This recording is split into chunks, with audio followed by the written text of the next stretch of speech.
tema kita sekarang berdoa di dalam roh. Ya, perhatikan. Kita tidak belajar tentang berdoa di dalam roh. Enggak. Lalu belajar apa? Kita belajar mengenal doa di dalam Roh Kudus itu apa? Mengapa ada berapa ayat dalam Perjanjian Baru, khususnya surat-surat Paulus, berdoa dalam roh, berdoa dalam roh. Nah, sebelum kita mulai belajar ini, maka kita akan melihat bedanya. Kita ini berdoa, nah ini yang saya harus minta maaf.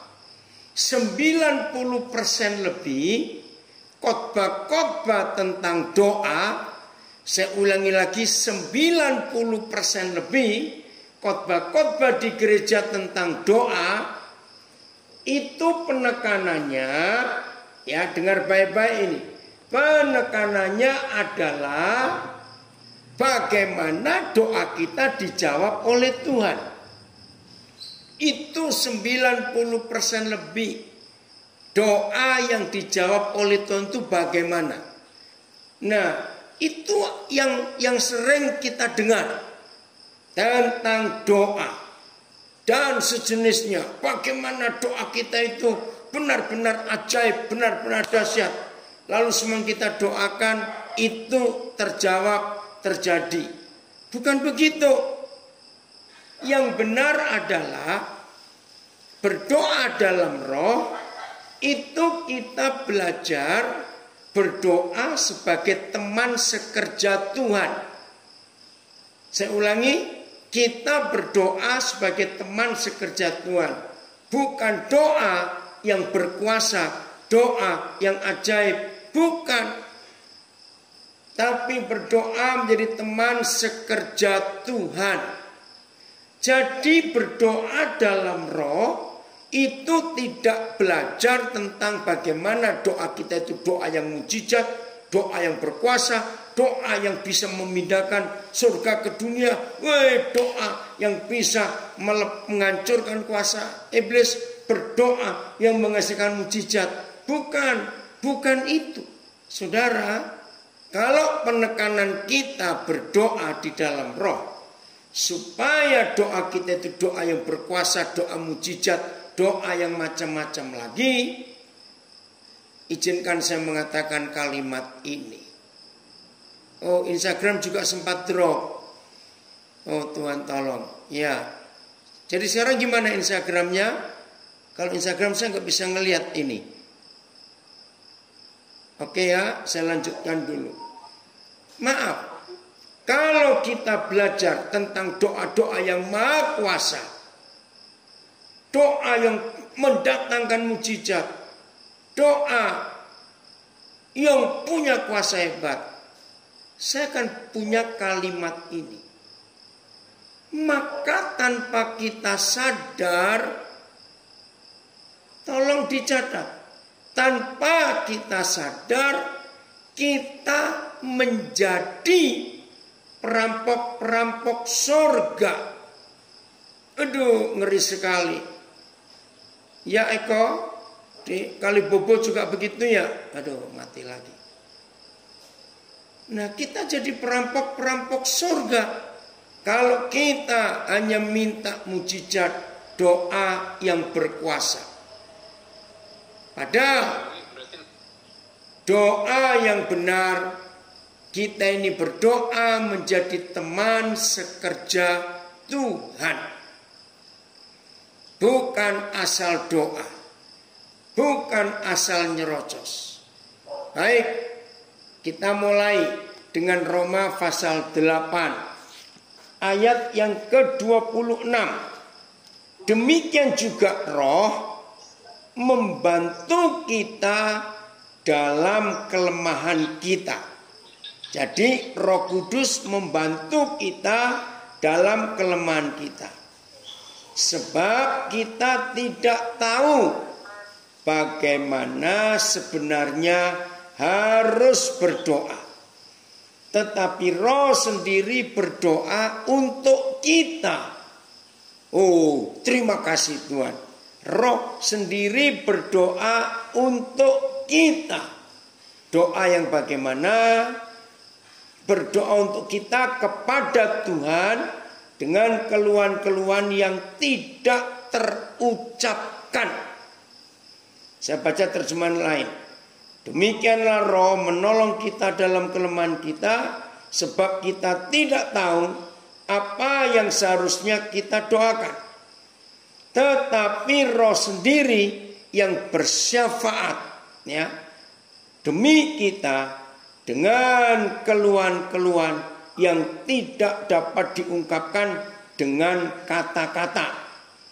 Begitu juga Roh Tuhan datang menolong kita kalau kita lemah. Sebab kita tidak tahu bagaimana seharusnya kita berdoa. Roh itu sendiri menghadap Tuhan untuk memohonkan bagi kita dengan kerinduan yang sangat dalam, sehingga tidak dapat diucapkan. Saudara, maksud ayat ini bukan supaya doa kita doa yang berkuasa.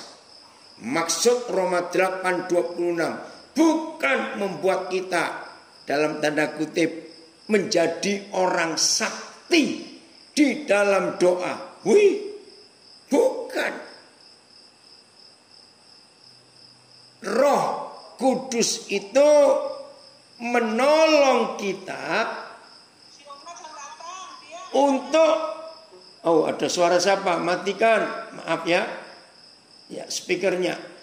Roh Kudus itu berdoa menolong kita supaya kita tahu apa yang Tuhan kehendaki dalam hidup kita.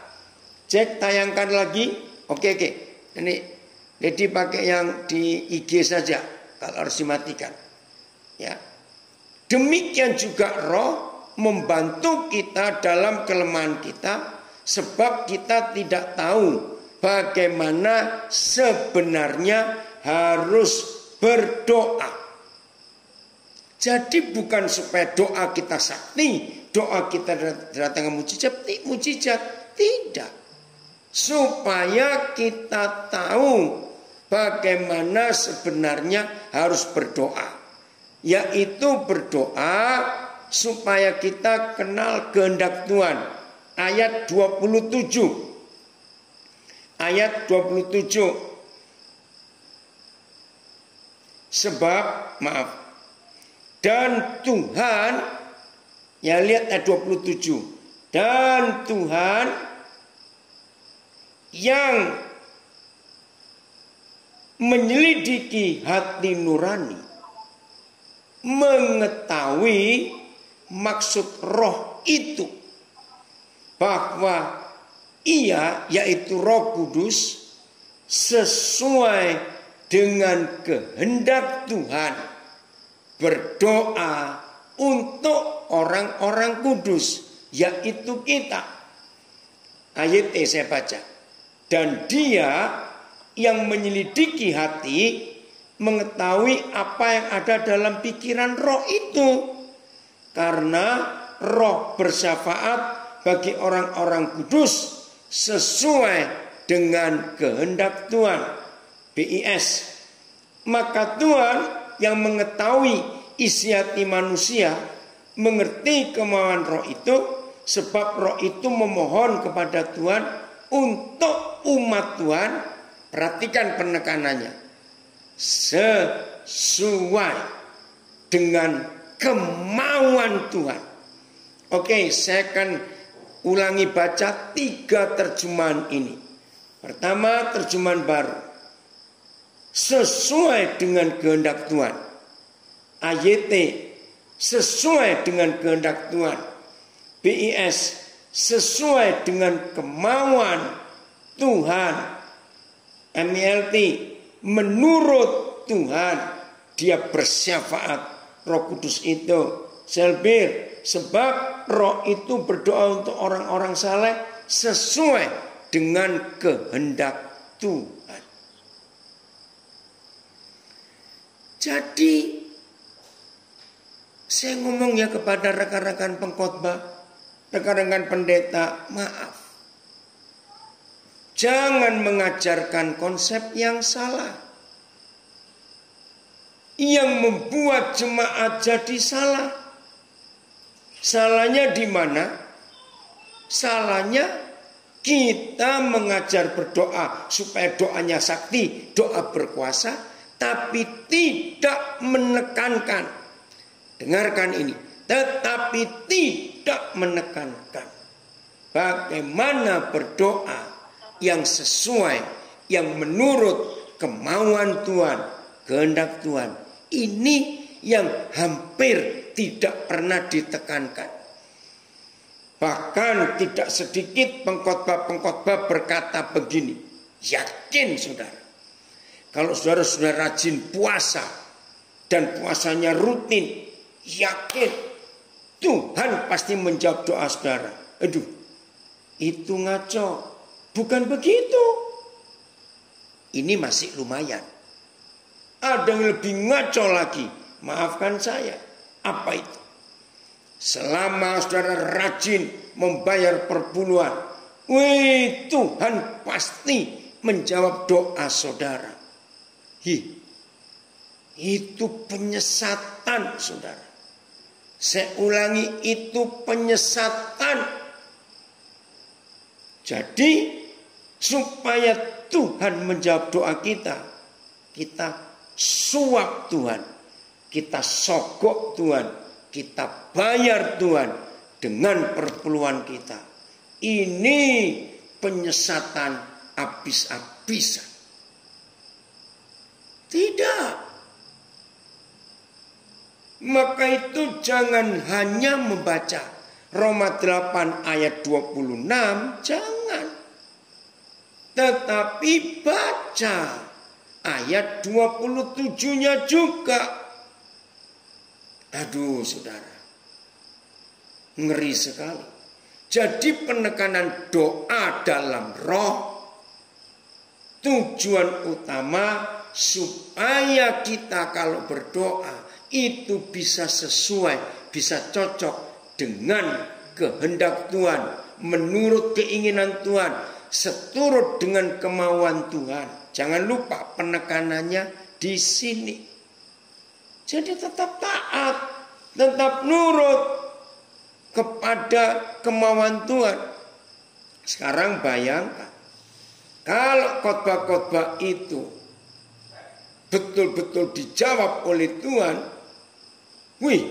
yakin saudara, doa kita pasti dijawab oleh Tuhan, asal saudara percaya. Bahkan tidak sedikit yang gunakan ayat-ayat. Contohnya Markus pasal berapa? 11 atau 13.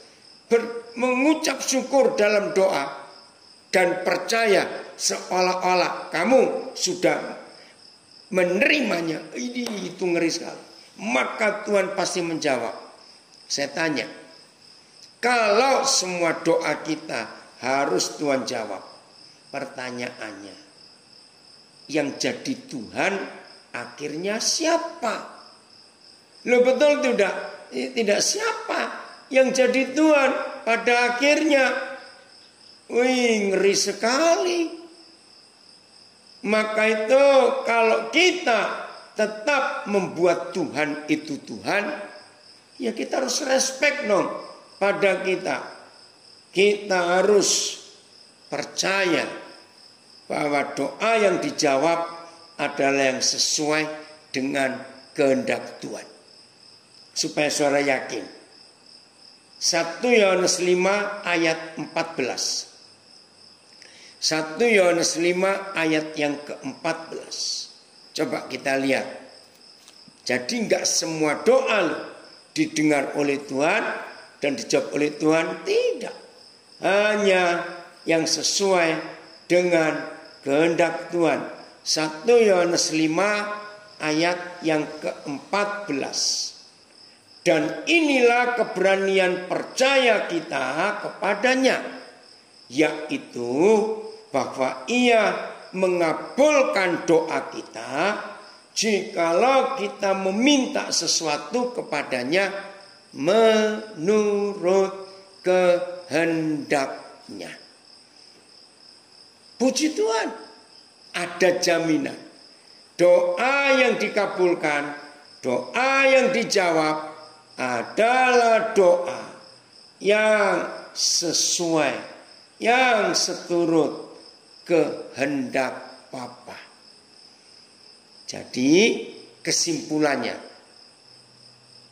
doa di dalam roh adalah doa yang pasti terjawab karena Roh Kudus mengajarkan kita untuk mengerti kehendak Tuhan. Jadi bukan bahasa rohnya, tidak. Maka itu tidak sedikit gereja-gereja aliran karismatik dan Pantekosta menerjemahkan Roma 8 ayat 26 dengan salah. Mari saudara, kita doa dalam bahasa roh. Ramai begitu. Orang yang baru gabung jadi bingung. Ini ngomong apa ini orang-orang ini? Bukan itu. Jadi lagi sekali, doa di dalam roh adalah doa yang Roh Kudus tuntut untuk kita bisa mengerti kehendak Bapa. Nah, kalau doanya sudah sesuai dengan kehendak Bapa, pasti terjawab. Jadi bukan bahasa rohnya, jangan salah ngerti. Sehingga kelihatan lebih sakti kalau kita sudah doa dalam bahasa roh. Bukan begitu. Jadi jelas ya, untuk hal ini maka kita harus mengerti apa yang Tuhan ingin terjadi di hidup kita. Supaya apa yang Tuhan tetapkan atas kita terjadi sesuai dengan keinginannya, bukan sesuai dengan kehendak kita sendiri.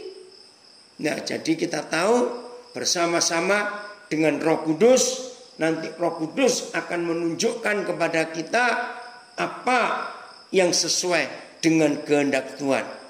Jadi kuncinya berdoa di dalam roh, bukan bahasa rohnya. Bukan. Tetapi kita bersekutu bersama Roh Kudus, lalu kita akan tahu Roh Kudus Bapa itu kehendaknya apa, karena Roh Kudus memberitahukan kepada kita. Wih, betapa hebatnya doa yang seperti itu. Oke. Satu lagi supaya kita makin mantap. Para pengkhotbah yang mengajar tentang doa, ya, pasti saya jamin, pasti, karena dulu saya juga pernah salah.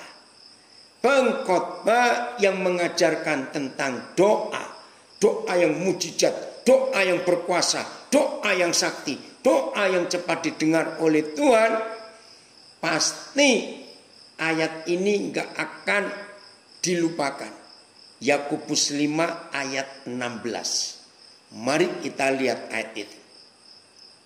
Nah, tolong saudara-saudara yang sering dengar gereja berkhotbah tentang doa, pasti Yakobus 5 ayat 16 itu akan dibacakan dan dikhotbahkan. Karena memang tidak ada ayat lain di Alkitab yang begitu hebat kecuali Yakobus 5 ayat 16 ini. Ya. Tapi sayang, yang diajarkan tidak lengkap karena cuma dipotong bagian tengah saja.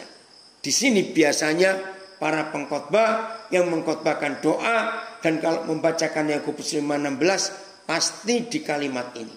Doa orang yang benar, bila dengan yakin didoakan, sangat besar kuasanya. Memang saudara, kalau pakai sepotong ayat ini, doa itu luar biasa ya. Saya ulangi ya. Doa orang yang benar, bila dengan yakin didoakan, sangat besar kuasanya.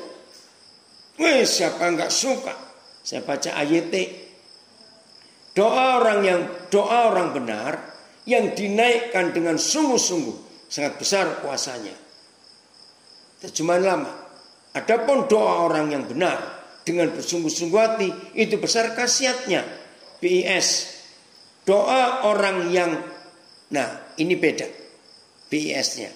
Doa orang yang menuruti kemauan Tuhan, mempunyai kuasa yang besar.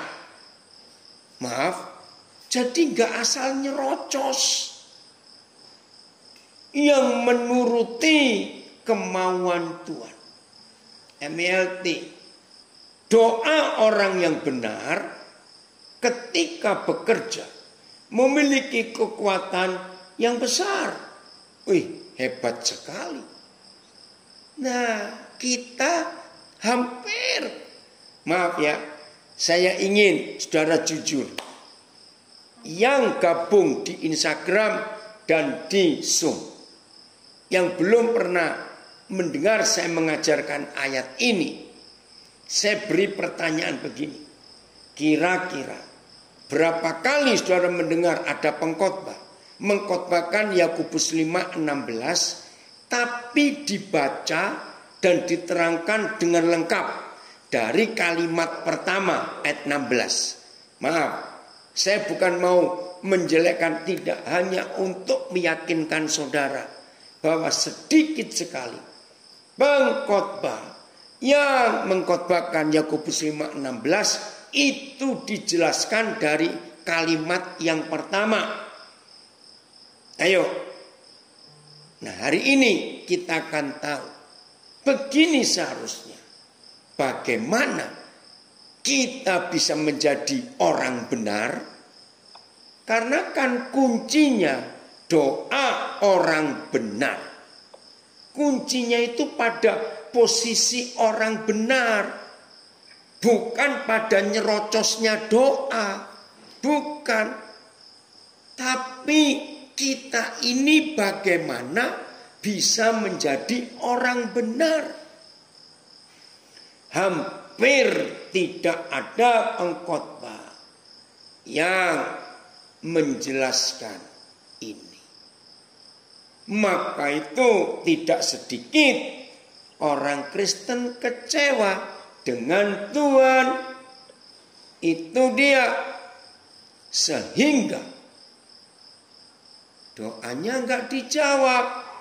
Katanya janji Tuhan, doa yang benar, doa yang sungguh-sungguh besar kuasanya. Kok aku tidak? Nah, saudara, maafkan saya kalau saya harus mengatakan kalimat ini, bahwa itu salah. Jadi mari mulai hari ini kita merubah konsep kita di dalam doa ini. Oke. Buka kembali Jack ayatnya. Nah, dari kalimat pertama kita sudah diberitahu. Oh, di IG banyak komen, belum pernah. Apalagi belum pernah mendengar dari kalimat yang pertama. Betul. Padahal saudara, untuk menjadi orang benar itu justru dimulai dari kalimat pertama, ayat 16. Begini bunyinya. Karena itu hendaklah kamu saling mengaku dosamu dan saling mendoakan.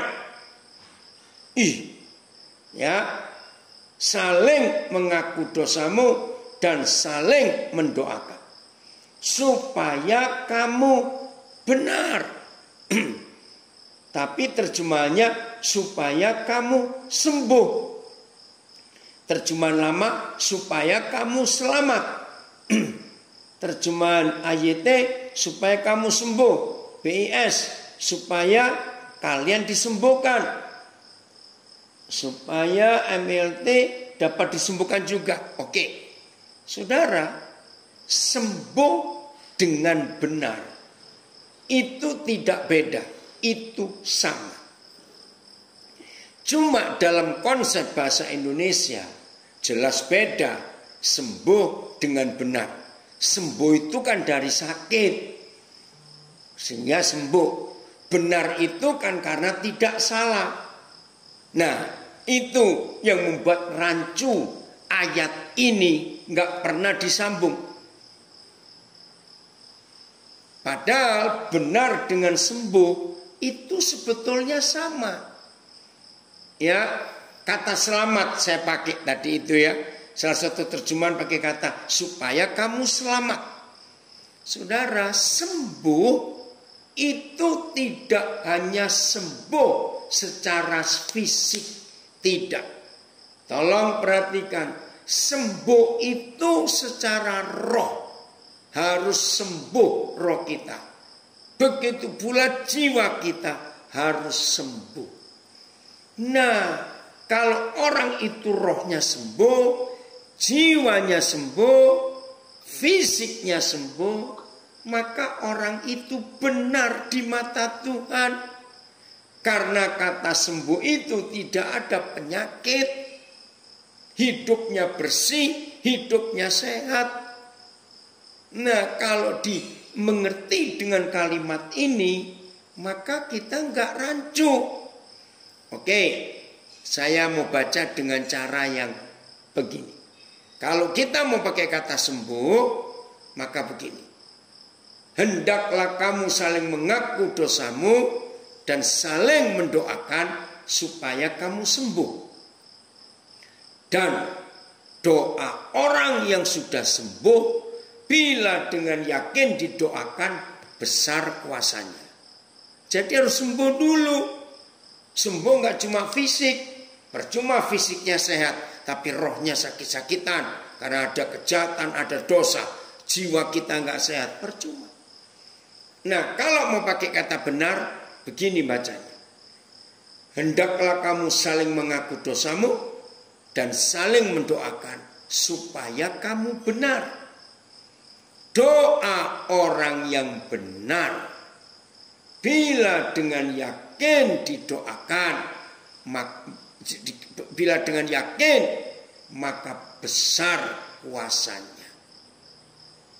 Oke ya, jadi mulai sekarang nggak bingung. Ini yang menyebabkan mengapa cukup banyak pengkhotbah tidak pernah menjadikan satu paket satu ayat ini, yaitu Yakobus 5:16. Karena si pengkhotbah bingung untuk ini kalimat pertamanya, kalimat terakhir di bagian pertama sembuh, tapi kalimat kedua di bagian kata pertama benar.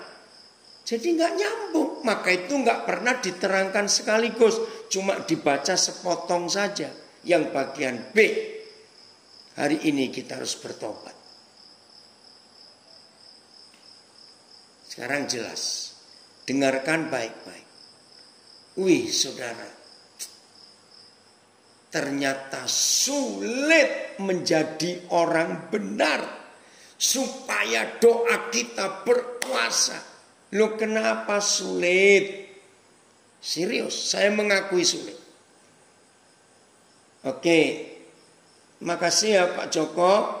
Amplified saya akan baca. Confess to one another, therefore your fault. Ya, ngaku satu dengan yang lain supaya kesalahan-kesalahan, your slips kalau kita kepleset, your false steps kalau langkah kita salah, your offenses kalau pelanggaran kita banyak, dan your sins, dosa-dosamu. Confess to one another. Therefore, supaya semua kejahatan-kejahatan kita, keselipan kita semua. And pray also for one another. Dan berdoa juga satu dengan yang lain. That you may be healed. Supaya kamu sembuh and restore. Nah, ini restore. Restore itu benar. Benar. Ya. To a spiritual tone of mind and heart. Jadi roh kita ini benar. Restore. The earnest. Oh maaf. Belum ya. The earnest atau heartfelt continued. Jadi bagaimana penyesalan kita terus menerus. Prayer of a righteous man makes tremendous power. Wow. Mempunyai kuasa yang luar biasa. Oke, ada pertanyaan. Berdoa dalam roh adalah doa yang dipimpin oleh Roh Kudus dan dalam kuasa Roh Kudus sepenuhnya. Sebab roh itu berdoa kepada Tuhan 24 jam dengan keluhan-keluhan yang tak terkatakan. Roh terus berdoa menurut kehendaknya. Dan orang tersebut harus dikuduskan terlebih dahulu. Maksudnya jadi benar. 2, bertobat sejati. Dan bagi orang tersebut tentu harus mengutamakan Tuhan di atas segala-galanya. Dan mengasihi Tuhan segenap hati. Oke, dengarkan ini. Menjadi benar itu ternyata tidak mudah. Karena ada 2 hal yang kita harus lakukan. 1, hendaklah kamu, kita, saling mengaku dosa. Ini yang sulit. Kenapa? Jauh lebih mudah ngaku dosa ke Tuhan daripada ke saudara. Ayo ngaku. Betul tidak? Padahal yang Tuhan minta supaya kita benar mengaku seorang dengan yang lain. Saudara, ini loh yang sulit. Saya sering memberi intermezzo. Kenapa ya? Ngaku dosa kepada Tuhan itu lebih enak, lebih mantap, lebih yakin daripada harus mengaku dosa ke sesama. Karena perintahnya kan ke sesama. Hendaklah kamu saling mengaku dosa. Jawabannya ada 2. 1, Tuhan kan gak kelihatan. Oke. Tapi yang paling penting di sini loh. Tuhan mulutnya gak ember kayak mulut kita. Maaf. Betul? Tapi harus ada saksi. Ini yang penting untuk kita bisa saling mengaku dosa. Maksudnya supaya setan tahu bahwa ada saksi. Ada yang menjadi saksi bahwa kita pernah melakukan itu. Dan sekarang kita sudah mengaku di hadapan Tuhan. Itu kalau dosa kita kepada Tuhan. Nah, kalau kita berdosa kepada seseorang, maka kita harus mengaku kepada orang tersebut. Mengaku, minta maaf. Nah, itu kan kesombongan kita. Nah, kalau orangnya sudah kita nggak tahu ada di mana, nah, di sini sulitnya. Harus cari seorang saudara kita yang bisa kita percaya sepenuh hati dan orang itu tidak membocorkan. Maka itu bocor mulut ini kejahatan yang luar biasa. Maka itu jaga hidup kita untuk tidak takut. Nah, ada yang cerita ngaku kesaksian ini. Saya baca ya. Dulu saya pernah ngaku dosa gitu karena ayat ini. Tapi malah dikatain gak ada bahasa rohani. Akhirnya saya malas jadi ngaku. Itulah pekerjaan setan. Sehingga maaf jadi bahan omongan. Jadi gosip. Saudara, tidak begitu yang Tuhan ingin atas kehidupan kita. Kita jadi berkat buat banyak orang.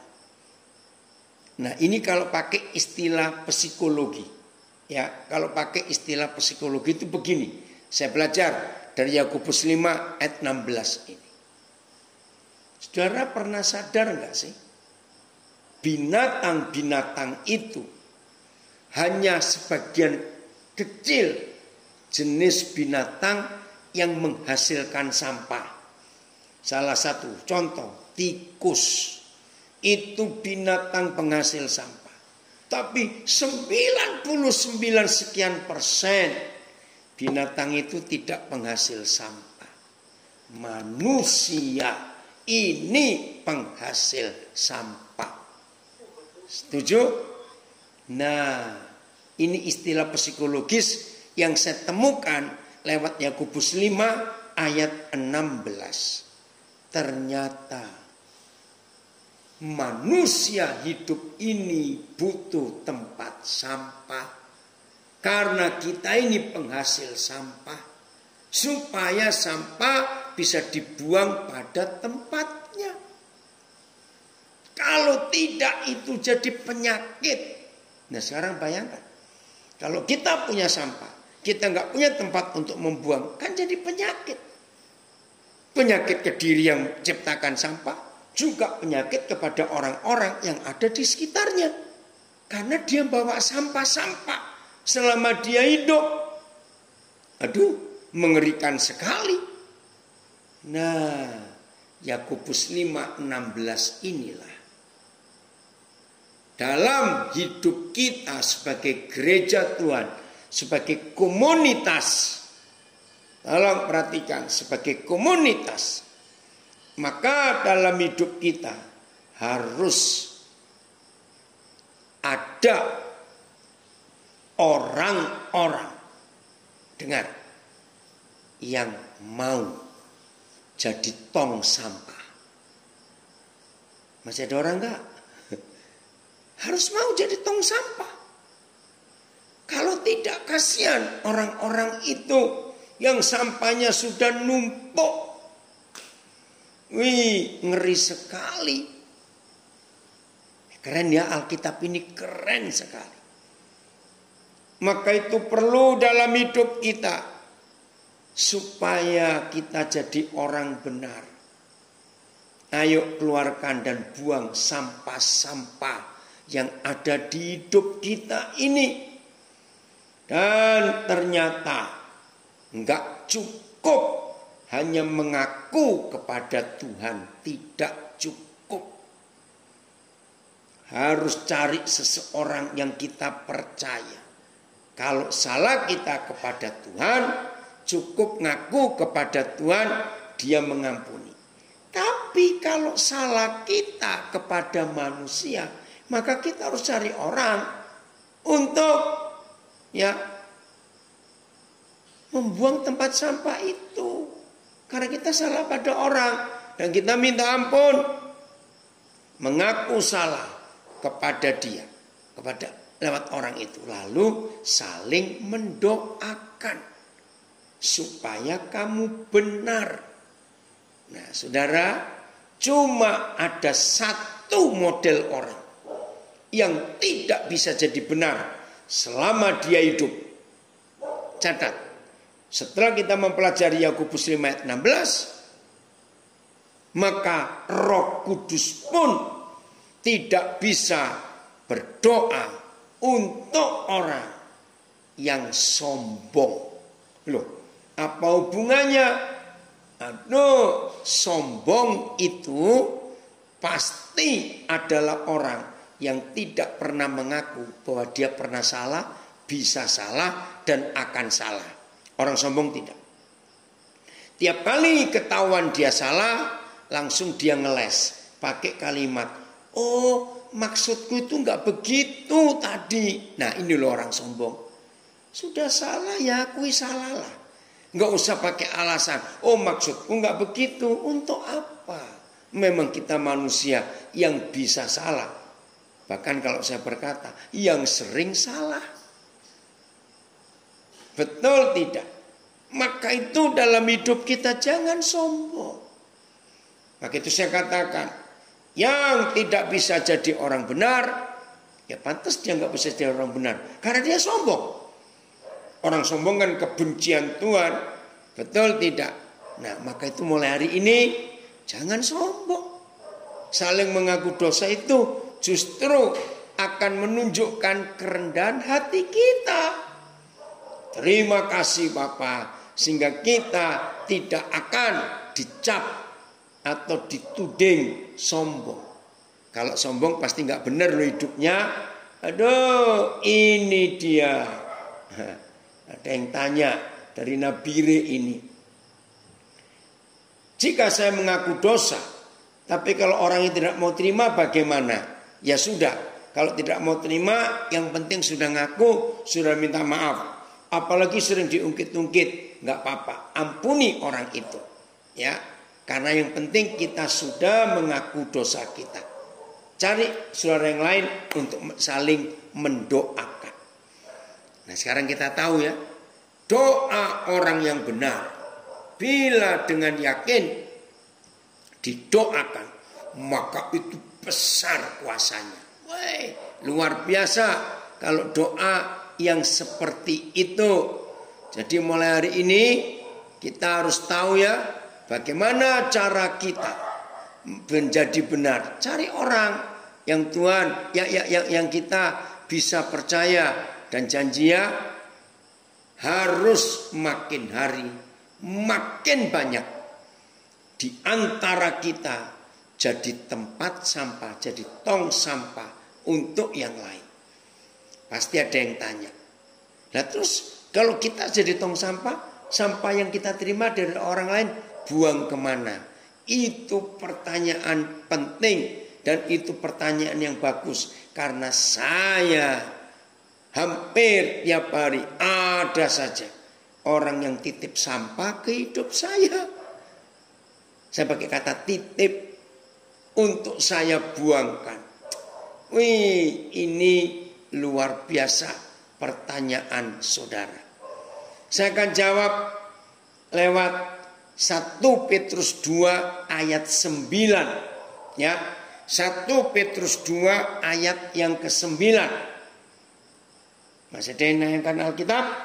Kalau tidak, saya akan baca dari buku saya. 1 Petrus 2 ayat 9. Pertanyaannya akan terjawab lewat ayat ini. Lalu bagaimana? Kalau kita tiap hari harus ada orang yang buang sampah ke kita, ya, ini jawabannya. 1 Petrus 2 ayat 9. Tetapi kamulah bangsa yang terpilih. Luar biasa. Imamat yang rajani. Bangsa yang kudus. Umat kepunyaan Tuhan. Maaf. Umat kepunyaan Tuhan sendiri. Supaya, sebentar. Supaya kamu memberitakan perbuatan-perbuatan yang besar dari Dia. Yang telah memanggil kamu keluar dari kegelapan kepada terangnya yang ajaib. Saya mau baca di beberapa terjemahan tentang imamat rajani. Supaya lebih mudah. Karena kata imamat rajani enggak sulit dimengerti dalam bahasa Indonesia. AYT sama imamat yang rajani. TL imamat yang berkerajaan. BIS imam-imam yang melayani raja. MLT imamat yang rajani. Selbir imam-imam kerajaan Tuhan. Ya, AVB para imam. Maaf. Bentar. Para imam raja bangsa suci. Oke, saya lihat di chatting ada. Ya Mike, kenapa Mike? Oke, saya akan baca ini ya. Terjemahan apa ini Mike? Tetapi kita sudah dipilih Tuhan menjadi umatnya yang istimewa. Bangsa yang suci dan imam-imam yang melayani Dia yang adalah Raja Agung. Semua hal itu Tuhan perbuat bagi kita supaya kita mengabarkan hal-hal yang luar biasa yang sudah dilakukannya, khususnya ketika Dia memanggil kita keluar dari kegelapan masuk ke dalam terangnya yang luar biasa. Terima kasih Mike. Terjemahan apa ini Mike? Bagus sekali. Oke, Pak Joko kirim lagi amplified-nya. Lihat.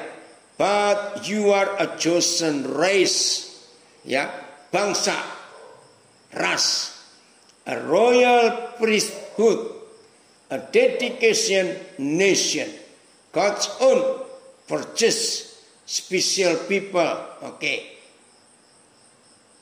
Royal priesthood. Ya, nah inilah ayat yang menjawab pertanyaan. Kalau kita sudah jadi tong sampah, lalu sampahnya orang-orang itu kita buang kemana? Jawabannya karena kita ini imam-imam. Saudara, di dalam konsep orang Yahudi, ya konsep Israel, imam itu ini nggak ada ayatnya, tapi kumpulan dari cukup banyak ayat dalam kitab imamat. Maka itu namanya saja kitab imamat. Artinya memang kitab khusus bicara tentang hidup, pekerjaan, pelayanan, dan tugas para imam. Itu kitab Imamat, Leviticus bahasa Inggrisnya.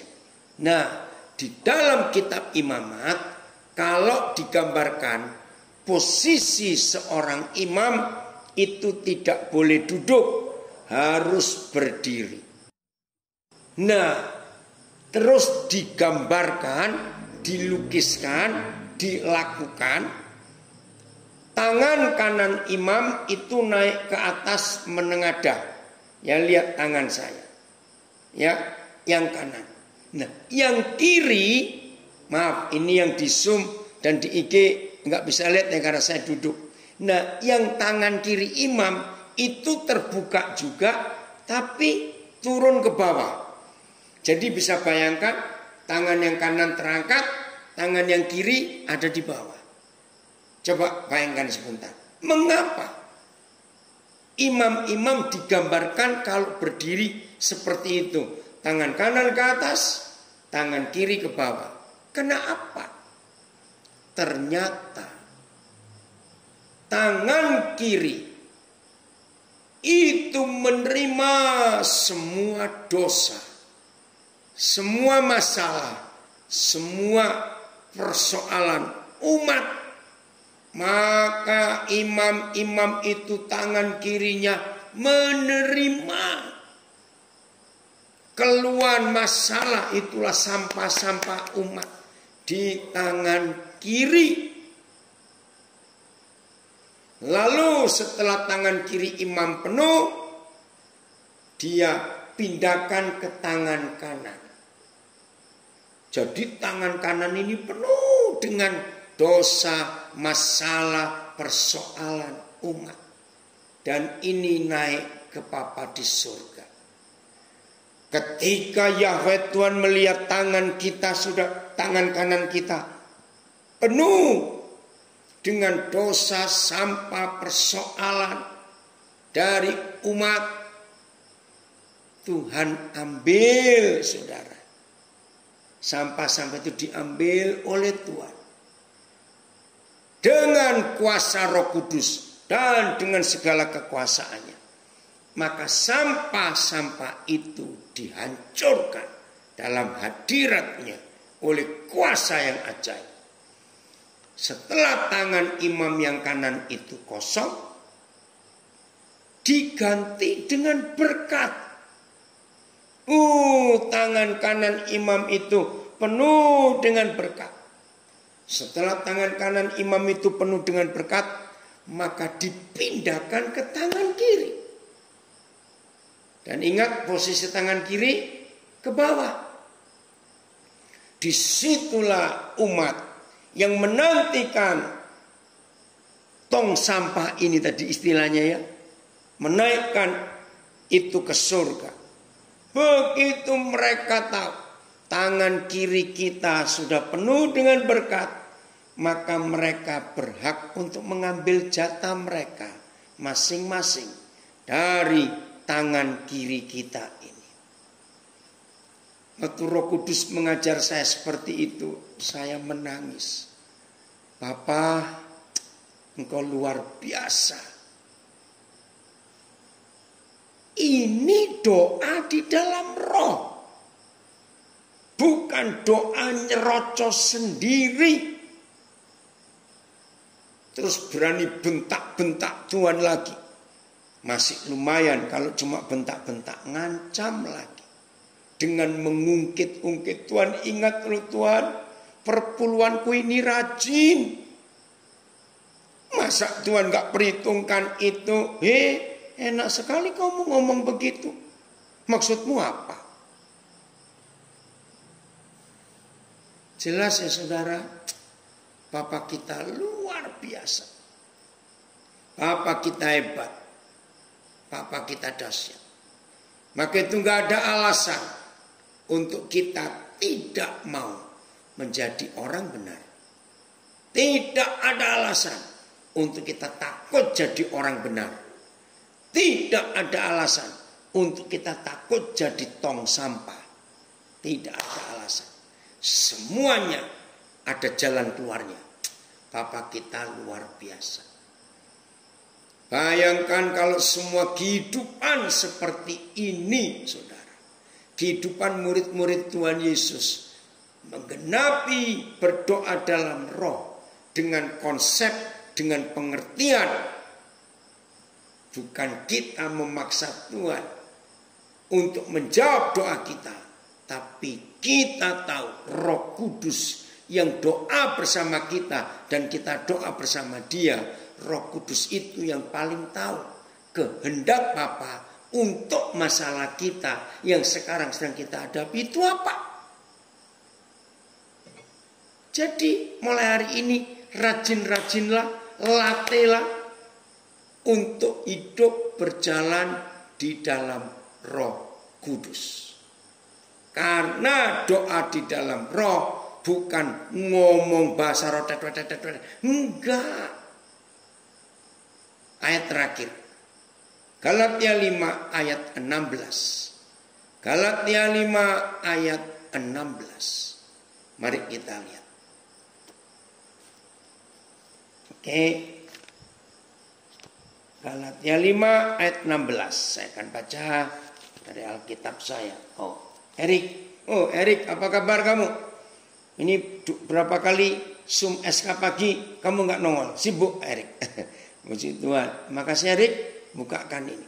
Galatia 5:16. Maksudku ialah, manis sekali Paulus kalau bicara. Maksudku ialah, hiduplah oleh roh, maka kamu tidak akan menuruti keinginan daging. Nah jelas.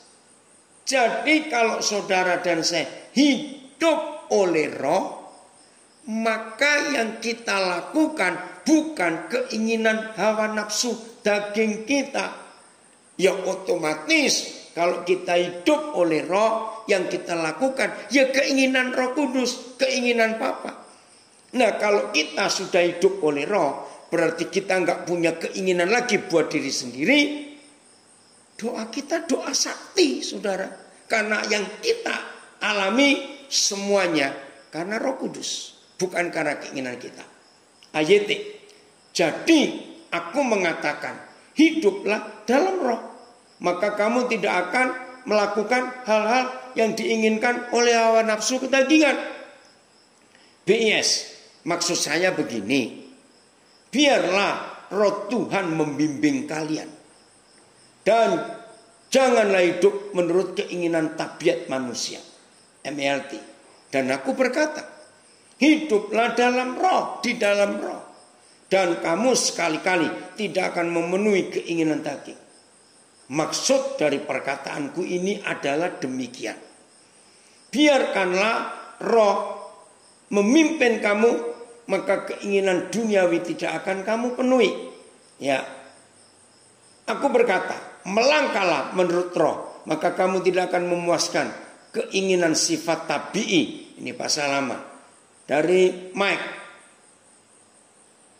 TSI, terjemahan sederhana. Jadi inilah nasihat saya kepada setiap kalian. Hiduplah dengan taat kepada pimpinan Roh Kudus. Dengan demikian kamu tidak lagi memuaskan keinginan-keinginan badanimu yang jahat. Pak Joko Amplified. But I say, walk and live.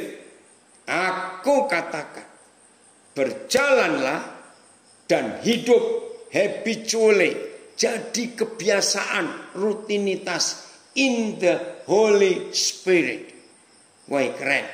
Ya, berjalan dan hidup secara kebiasaan di dalam Roh Kudus. Responsive to and controlled and guided by the Spirit. Jadi selalu menanggapi, meresponi Roh Kudus. Mau dikontrol oleh Roh Kudus, mau di guidance, dituntun oleh Roh Kudus.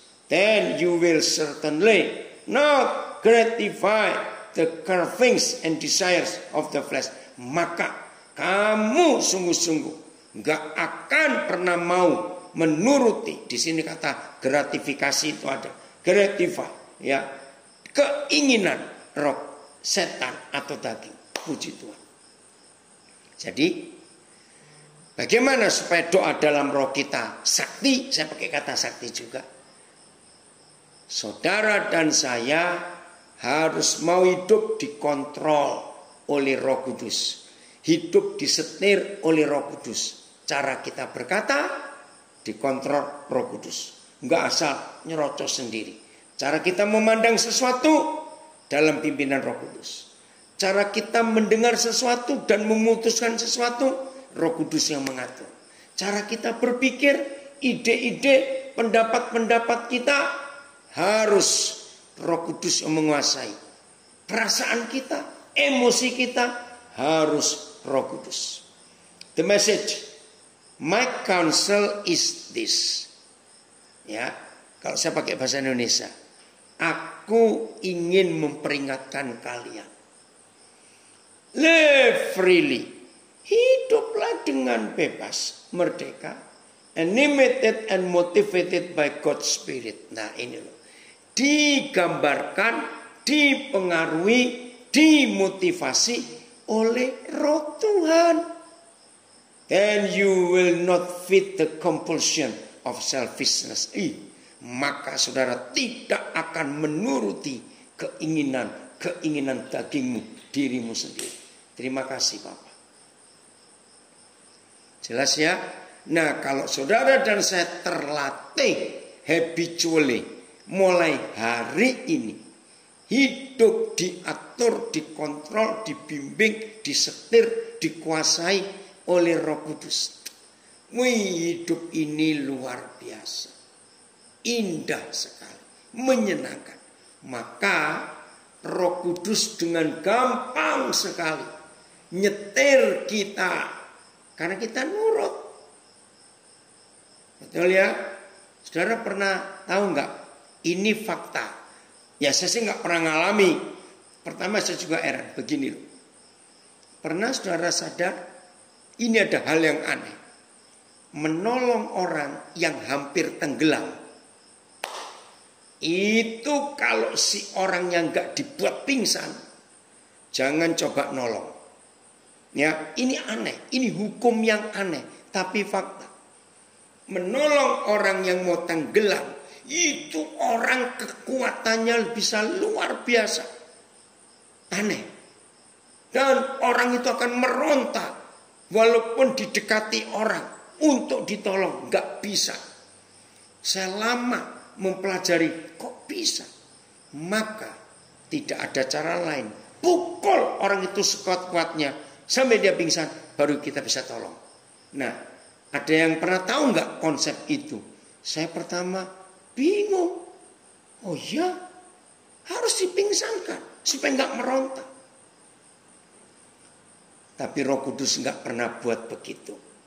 Dia selalu kerjasama dengan kita. Mau nggak kita diatur, dikuasai, oleh Roh Kudus? Maka inilah arti doa di dalam Roh. Bukan bahasa rohnya, catat. Tapi kita mau dikontrol enggak? Mau disetir enggak? Mau diatur enggak? Maka kalau semua kita mulai hari ini bisa hidup seperti ini, aduh hidup ini luar biasa. Ya, indah, ajaib Tuhan. Maka doa-doa kita pasti akan sesuai dengan kehendak Bapa di surga.